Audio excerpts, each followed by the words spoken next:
As a reminder, I'm Gretchen Morgan with the Center for Innovation and Education, joined by my colleagues, Donnie and Paul. You can wave in their cameras at you. Hello, Donnie and Paul. And we are so excited to be back with you all today. We're going to go ahead and kind of hop in here. So the plan for today is we're going to start with a little reminder about our community agreements. And I really want to emphasize the first one because at this point in the process, a lot of times it seems very confusing. What are you up to? Where is this headed? You're trying to listen to users to figure out where to go, and that can be unnerving because it means you don't have a clear sense of exactly where you're headed as a team. But we're getting closer and closer. The work today is to build out some user profiles, which we're going to use to do just that, to find direction, to identify a problem we want to focus on, and to begin to generate strategies or solutions. So hang in there. We're nearly to the place where you feel a little less of that non-closure. Speak your truth. Be ready to experience a little discomfort. Stay engaged and take an inquiry stance. We've talked a lot in this process about being curious about what users have to say, curious about what others in your team have to say. And so we'll try and keep that mindset as we move forward today. So previously, we've learned about the overall process of user-centered design and really trying to do that in a way that is equity-centered. We learned how to do empathy interviews, which was a new trick for some of us and something some of us had done before. And we went out and we conducted some interviews. And actually, before we get rolling today, I would love for folks in the chat to just make a comment about how that was doing empathy interviewing. And I might ask a few folks to share out too. I know in the breakouts last time, I heard some great conversations from folks about how different it was being in this kind of conversation with someone than other conversations you might have with students or family members. And so in the chat real quick, everybody just take a moment. How was the process of empathy interviewing for you? And then I might ask a couple of you to share out a little bit.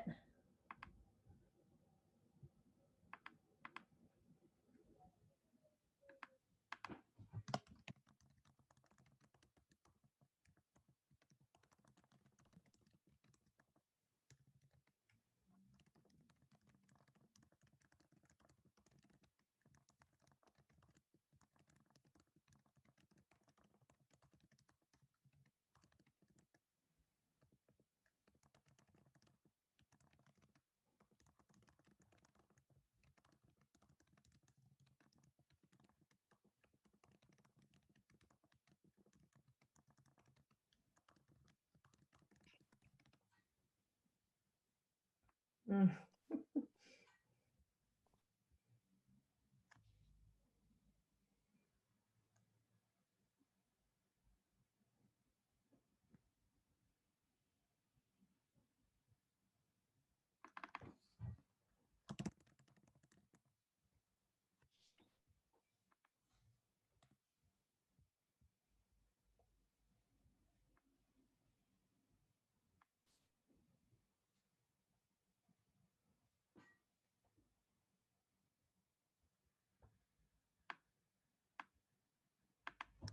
And the reflections on empathy interviews. That's a great point, Deanne. Deliberate to be a listener. Shocking moment. Tamara, I imagine that's part of what reminded you about being a principal too, sitting and listening a little bit. Mm-hmm.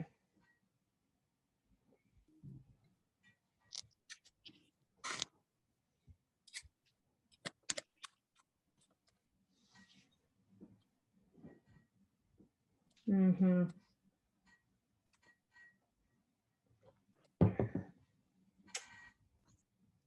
Yeah, Matt, that's a great insight about this being something that's better done as an ongoing practice. I don't know, Donnie, do you want to share a little bit actually about your conversation with PD? PD is a principal that we worked with in Colorado in a very similar process who has taken this on in that kind of way, Matt. Yes, so I had a chance to catch up with PD a little bit last week after leading him through a similar process last year, and he said it's completely changed the way that they do outreach to families, because now it used to be really transactional. They would call families and say, like, what resources do you need for learning? What resources do you need for technology? What resources do you need for food? Is it kind of treating them like they were kind of like waiters at a restaurant, and building it around empathy interviews really just changed the way that they connected around stories. And that has been something that he and his school staff have all continued doing for the past year. And they've been doing dozens and dozens of interviews just to stay connected. Mm-hmm. Thanks, Donnie. A few other things that came up in the chat while you were talking, that informative, but wondering how useful it felt to the person being interviewed. Better way to understand and connect to others. Understood how different ways people see the problem, what they expect the system should do. These are all great. I will say, having done empathy interviews like a number of times in a number of different places,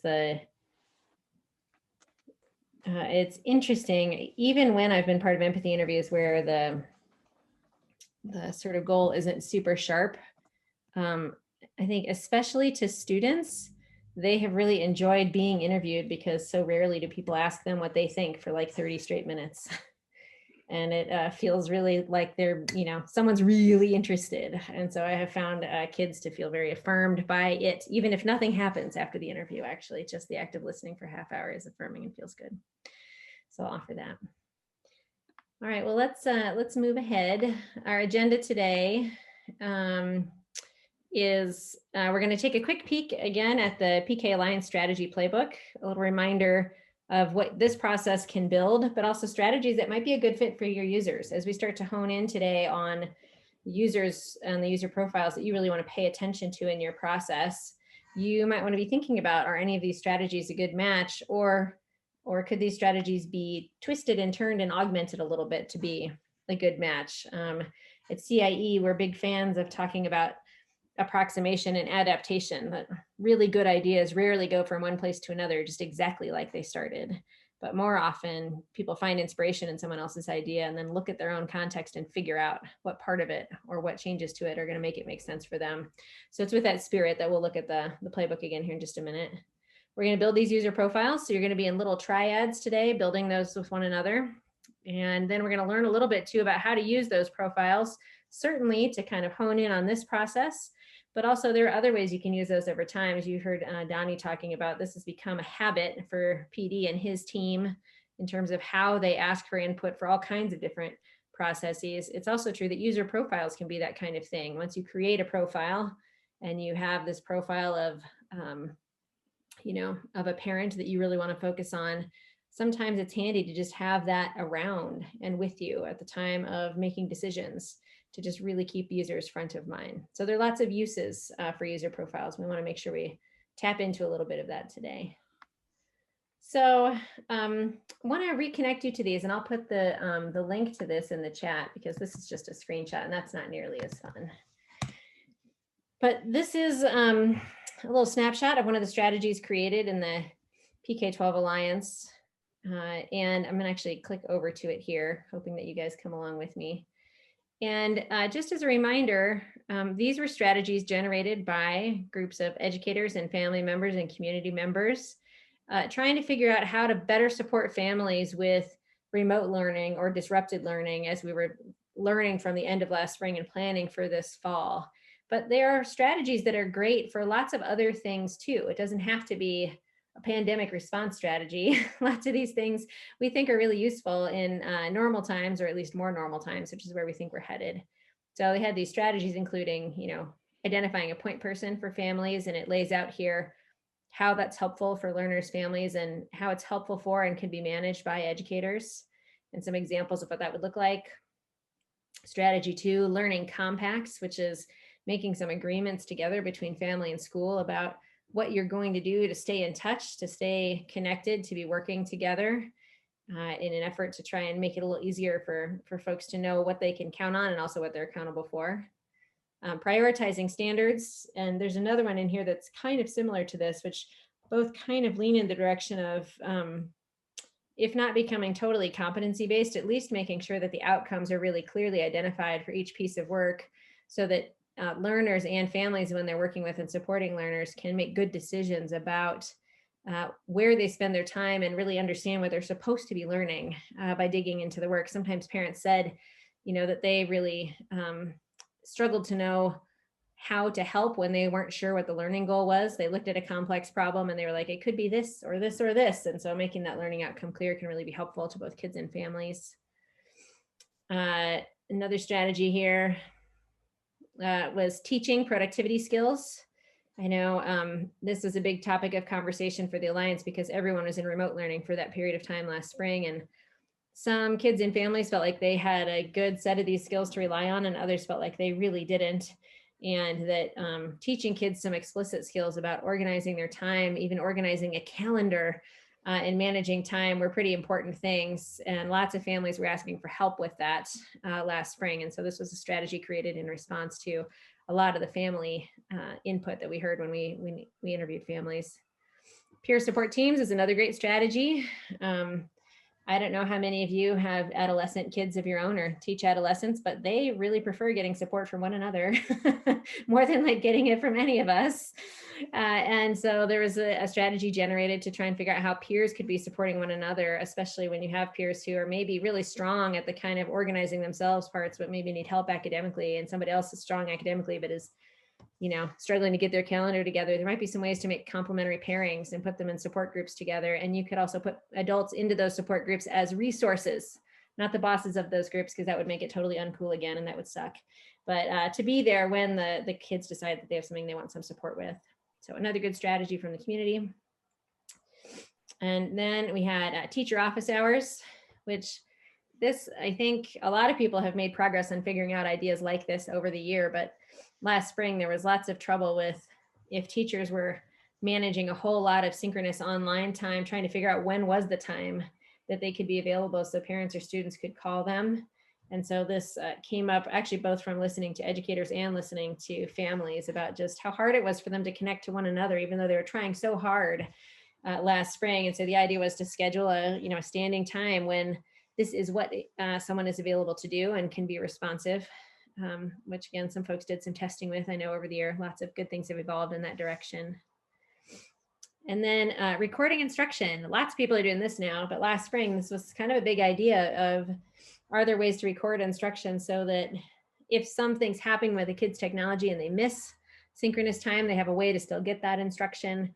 Are there some kids for whom learning on screen like this is just awkward enough that they want to have a time they can listen to it by themselves and pause it? And do some other things like that. So again, this is something lots of folks have done a bunch over the year, this last year, but was an idea generated last spring. And then finally was organized work by learning goal, which again, like tagging the work to standards or learning outcomes, and then organizing the work by learning goal. These are things kind of moving in that direction of competency-based, but not because anyone was here saying we should do competency-based, but more because we were responding to what users said. Again, parents a lot of times were really confused about which work was high priority work and which work needed to happen like for this one learning and what is for this other learning. So like if they're getting this, could they make a decision and move on, or do they have to do all of the things assigned? And lots of people were experimenting with various menus and things last spring. And sometimes that was great because it offered families flexibility, but also without a clear learning goal that was sort of organizing the set of menu activities, it was hard to know when they'd done enough. And so feedback from families sometimes was, will we ever do enough? And they wanted some clarity to have it organized that way. So just wanted to put those out there as a little reminder again this afternoon, because as you head into this part of the design process where we're making user profiles, we're down here in the define the problem and probe a little bit. We're really trying to get in touch with our users. As we do that and create these profiles, it might be useful to think a little bit about, are any of those strategies the kinds of things that might help for your users? But also just remember that all of those ideas came from just listening to users and came from spending the time that you're going to spend today really listening carefully and considering carefully what your users have to say and what would be most helpful to them. And so we are going to get into some small groups, and you're going to have access to all of the Padlets that you used last time. So I'm just showing one of them here. But also each of you who did interviews, we hope has access to your interview notes, or just has a steel trap memory that you can rely upon out of your interviews, because we're going to go in and create user profiles. And you'll recall from last time that there are some key components there, and one of them is quotes. It's really important to have direct quotes from your users, because that prevents us from interpreting their quote into what we kind of want to be doing.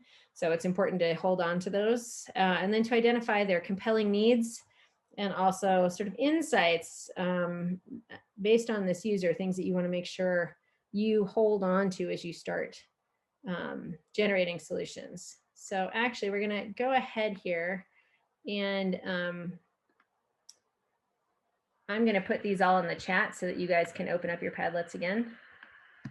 And Donnie is going to start taking us through a little bit of learning about how to do user profiles. Great. So user profiles are a way of taking up all of the things that you learned about the different people you talked to during the empathy interview, and trying to bring all of those insights together into one place so that you're designing for somebody in particular. There's some conventions that come with user profiles, like things that people tend to do. They tend to structure them around the really interesting key quotes that they heard. So for example, here, like you can see that this parent said something pretty earth-shaking, right? Like, the school knows my kids well, but they don't know me. And so like, it's a big quote to pull out from the empathy interviews, and you're going to center that as a part of this profile. And then from that, just based on the other things that you hear and the input from the other folks in your team, you start to list out what are some of the things that this person needs. So Tired Ted needs, more personal connection with the school as a parent, even though they're very busy. So you start listing out like the things that you heard that sort of are similar together, like group together. And then you also name some of the big insights that you have found about this person. So Ted feels like a bad parent because they feel often like they need a break. And so that's an important thing to keep in mind about this, about the user. And so you name it. You just name it as clearly as you can, so that later, as we're building out a strategy to support them, you can refer back to this profile and say, ooh, I noticed that we're doing something that's going to require Ted to do more stuff. And that's maybe not aligned with his needs because he says he's really busy, but he does want a personal connection. So that you use it as a way to test your ideas as we go. So you're going to be pulling out quotes, identifying needs, and then pulling out important insights. And then the last thing you usually do at the end is give it some like really like clever name that is alliterative. Tired Ted. The next one, Gretchen, if you can move to the next slide, is underinformed Ursula. Yeah, so you pull out like a adjective that describes the kind of big overarching theme of the person so that it anchors it in your mind. So uninformed Ursula said, I'd never had a best day of learning at home, and the kids just need normal. Like, these are things that are coming out of the empathy interviews. And then the needs, come from that, like what she's looking for normal, she's looking for familiar, she's looking for comfortable, and she's really overwhelmed. She really has a ton of tech challenges. And so you're just listing all of these things that go together. So underinformed Ursula is different than Tired Ted. They have different insights and they have different needs. And so if you end up creating more than one user profile, that's okay, because you're trying to make sure you're sort of thinking about all of the different needs in the community. You don't want too many, but it would be reasonable today to have maybe 1, 2, possibly even 3 profiles if you really, in your interviews, found that you had a few big characters. You'll know that you're doing a user profile right when somebody leans back in their chair, looks at the screen and says, oh, I know Ted. I know Ted. Ted lives next door to me, and not real Ted, but somebody who's just like Ted. And so you're trying to capture like a big idea about your community and the people that you know, so that you can design towards that person. All right, so we're going to get into groups now. And you're going to, everybody has a copy of the user profile templates. I'm just going to make sure that we have this shareable and editable. We do, great. And I'm going to put the slide deck into the chat because that's where you're going to do your work. And so you need at least one person in your team that's going to act as a scribe. And you're going to go through your empathy interviews and start saying, all right, what are some key quotes? And then you're going to start to come up with some compelling needs and important profile insights from that. Because you are in groups that have many different perspectives, we're also going to urge you to pay attention to the dynamics in your team. So these are some questions that you're going to ask you to reflect on later. So just previewing them for you now, that if you have a young person in your group, like, did they get a chance to talk? Were they invited to share? If you have family members, same. Is there somebody who seems to sort of manage, or are there dynamics about who's managing the conversation? These aren't bad things. All of these things are not judgments. So they are just things to notice, because they tend to influence how different ideas come about, and you just want to be aware of them. So we're not asking you to judge.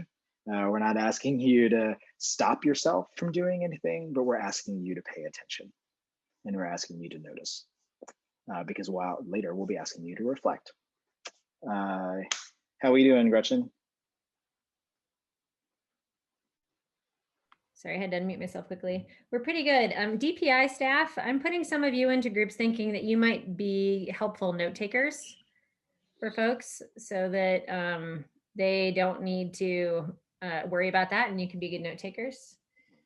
And yes, the 3 people DBL educators team, I'm leaving you just as a group, and I'm going to just send one DPI person in to either listen or take notes, whatever you decide you want to do with them. Okay. Yep, you bet. Okay, so I'm going to go ahead and open the rooms. And if you're not yet assigned, it's because I couldn't tell from how you named yourself where to put you. But it looks to me like each of these groups should have at least a couple of people who've interviewed someone and have interviewed the same kind of someone.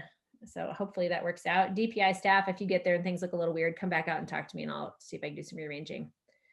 Okay, and I think we're going to give you a pretty good amount of time here, like 15 to 20 minutes. I'll probably check in after 15 minutes, but really, again, take time and really get down to what are the priority things for your user and fill out that profile so that we can look at those. When you're done, you're gonna have an opportunity to pair up with another team and share out your profile today. So please make sure you get notes taken so that sharing is easier.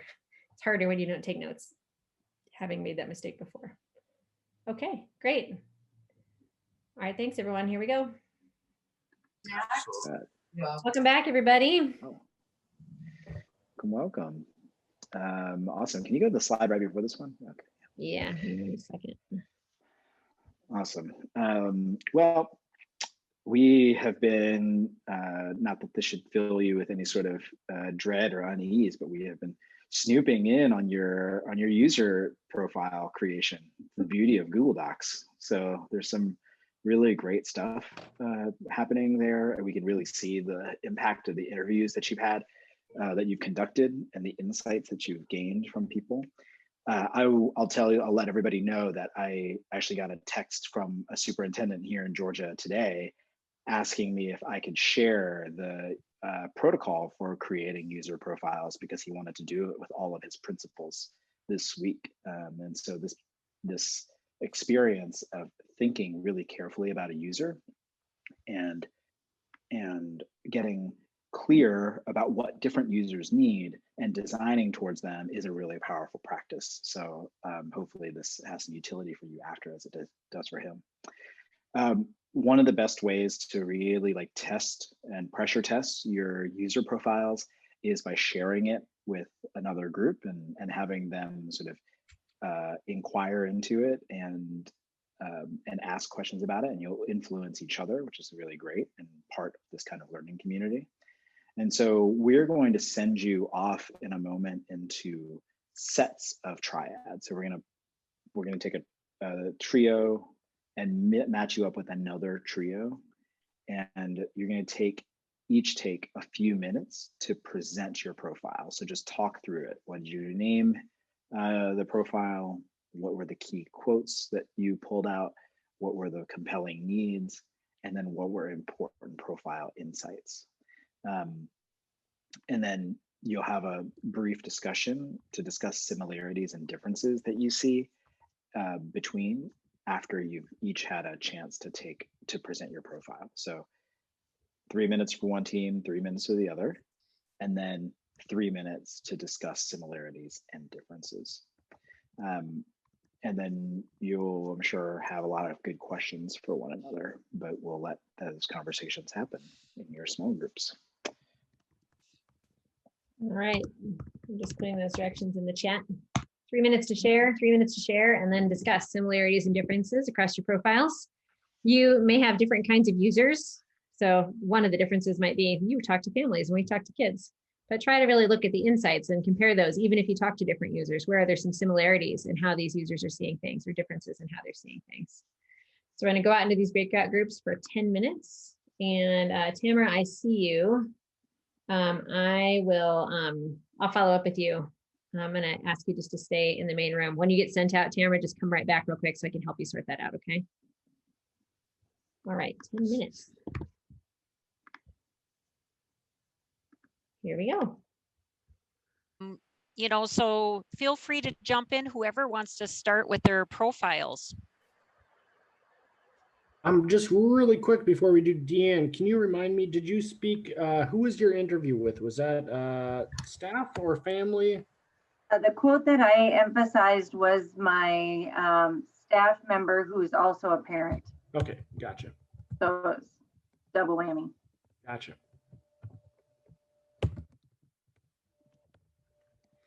Should I just run with that so that we don't run out of time? Our quote was, or my quote was, communications are directed for people who have either already had 10 kids go through this school or graduated from here or are familiar, ... And she said, it's like, do you get this high school thing or not? And so that is a staff person feeling frustrated and kind of unwelcome if they're not already in the club.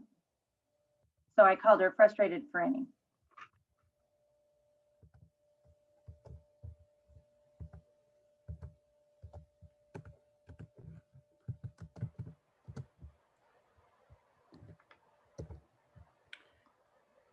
I don't know if we just want to run down the list with our profile. I can share that right now. Yeah. For anybody that Can you tell us as you do that? Yeah, share their compelling needs in a couple of the quotes.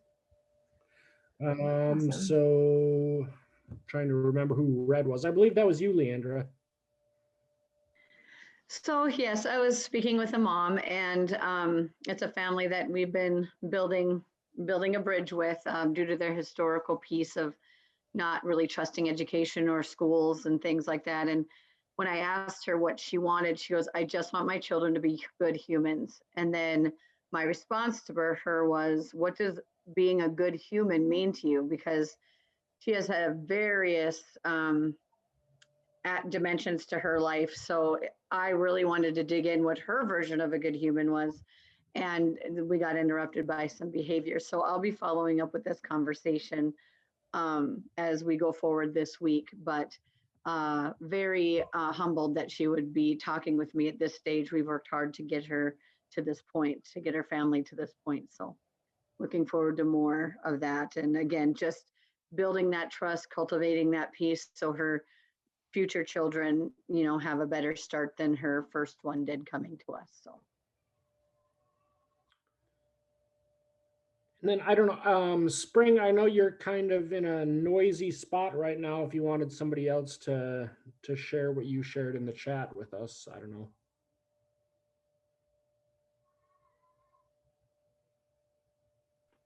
Yeah, I came outside. So the quote that I got from interviewer and classmate I had is that she said that I feel very confused and isolated and I don't know where to find help. I do sense that among very many students where we might lack a platform where we can kindly approach someone or also because the pandemic, she was more referring to the pandemic and how it made her more confused about what she should do as a student, especially when she's learning. Thank you, Spring. And the quote I had, which is actually one I shared on the Padlet last week, was from a staff member who is also a parent in the district. And this person said, as a teacher, I feel defeated when I know a student is struggling. Student could not or would not open up about experiences from outside of the classroom.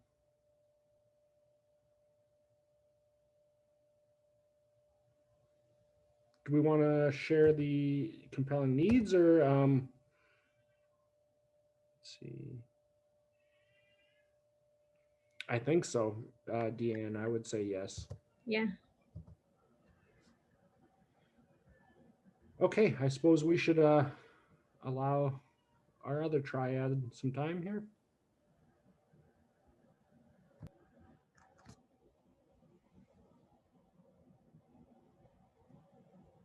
We had a couple of different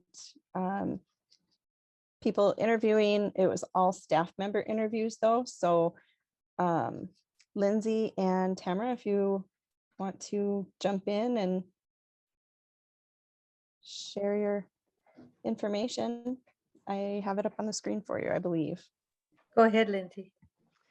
Yeah, so I interviewed a staff member and a couple direct quotes that stuck out for me during that interview circled around mental health and social and emotional learning, right?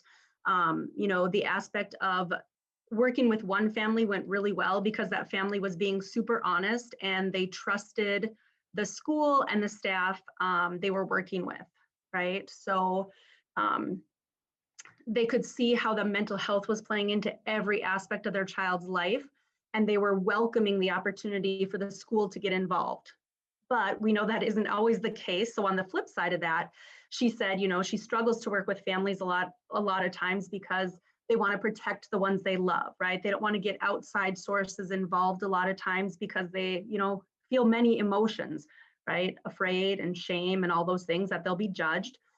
So, you know, and that kind of brought up some compelling needs of, you know, the social, emotional, mental health needs of our students and their families, resources for these students and families, the knowledge of the availability of these resources. And again, it kind of goes to that communication piece, that connection piece, right? We might have them, but are they accessible? Are they visible? Do people know the steps and the processes to take to access those? And so those were kind of my quotes. So, and in mine, I'll just bump down a couple. The third bullet, families and the district. I'm sorry, I speak in a slur, but it should say families and the district have a part to play for future success. So this is sort of the partnership piece that my three and a half interviewees were speaking toward. A compelling quote was, we've had two generations who've gone to boarding school away from their families and never learned how to build a family and now are raising kids. I thought that was really a compelling way to look at how Indigenous families have suffered.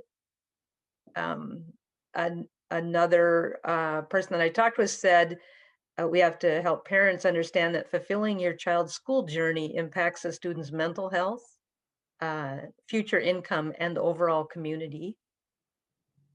And again, two different people said sort of the same thing. Lack of parenting skills might come from an abundance of technology in the household, or just really children raising children, parents so young, welcome back to the main room.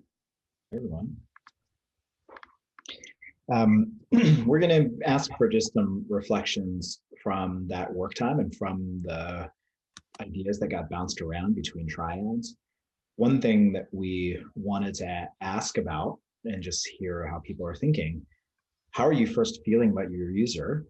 Does it feel like a clear, coherent character? Does it feel like a person? Or do you feel like it's still a little bit more like a list of needs, like a list of noticings that still need to get like pulled together into a character?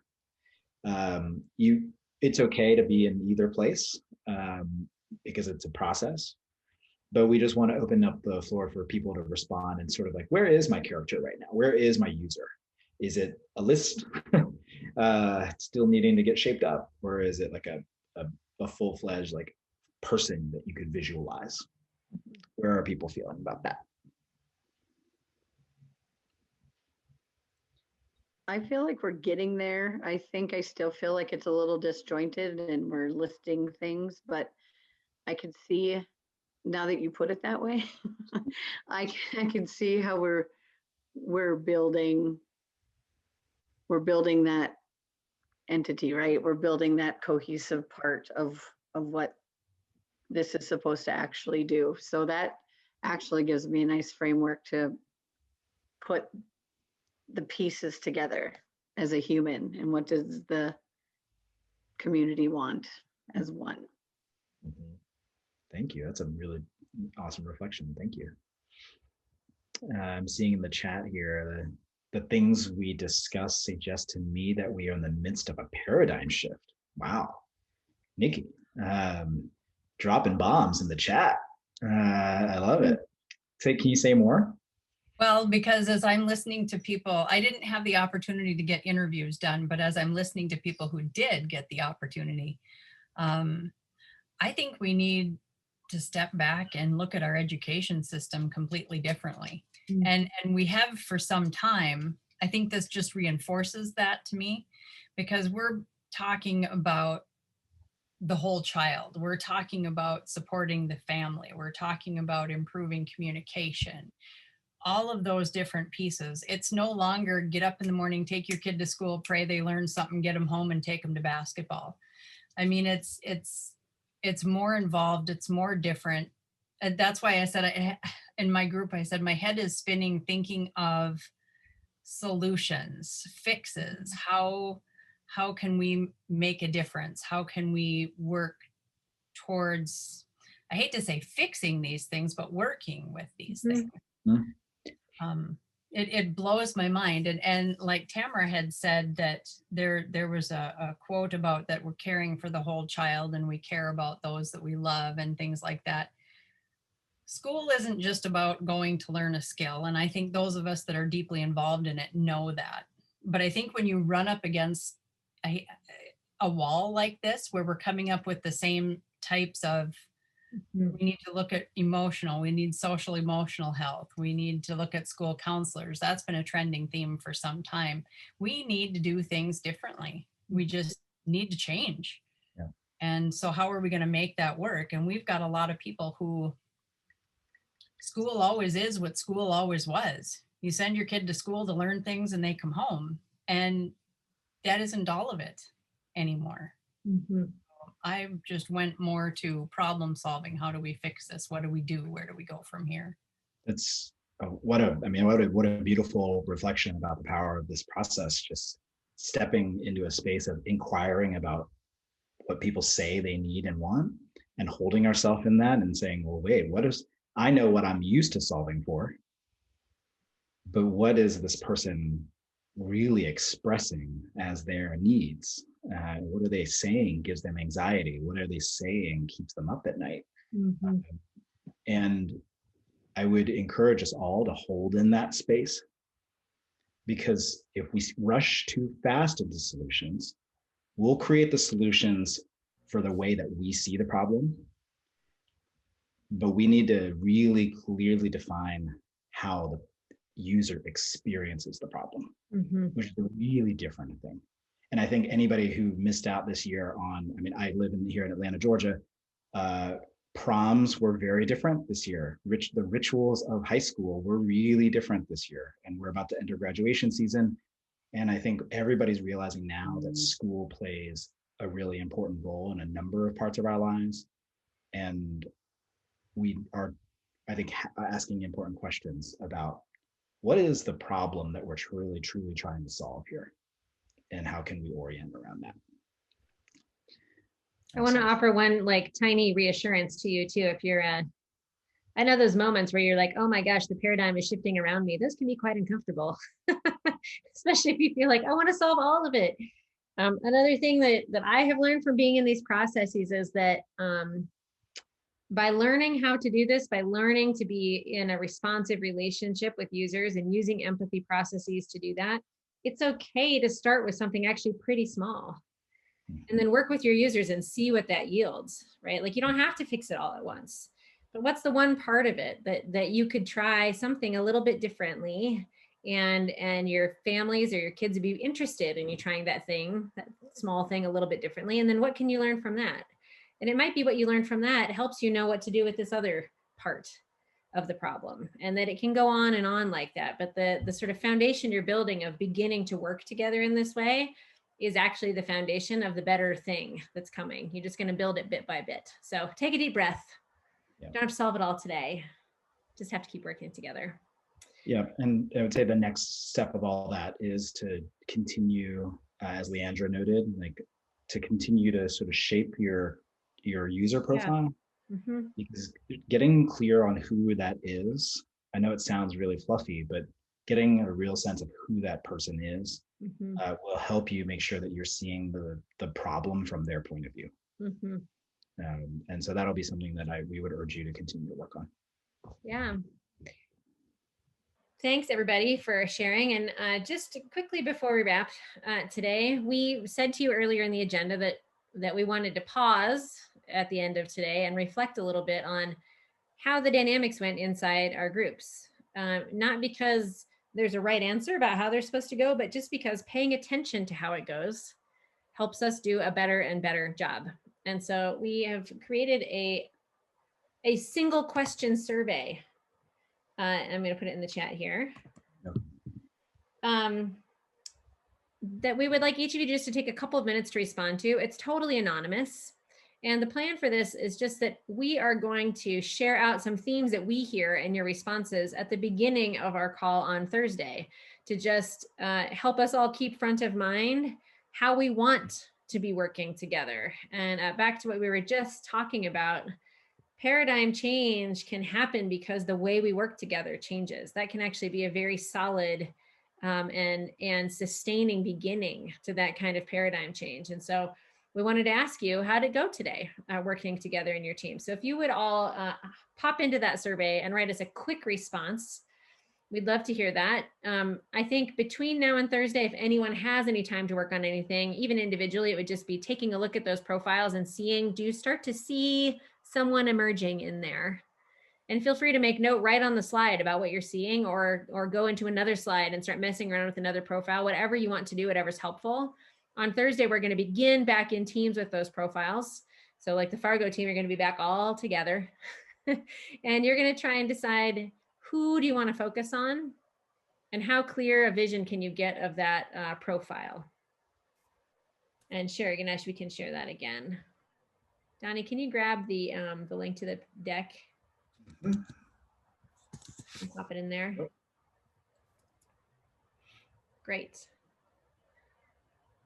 All right. Any other closing comments? If we end 2 minutes early, then we can really, really expect you to fill out that quick 1 minute survey.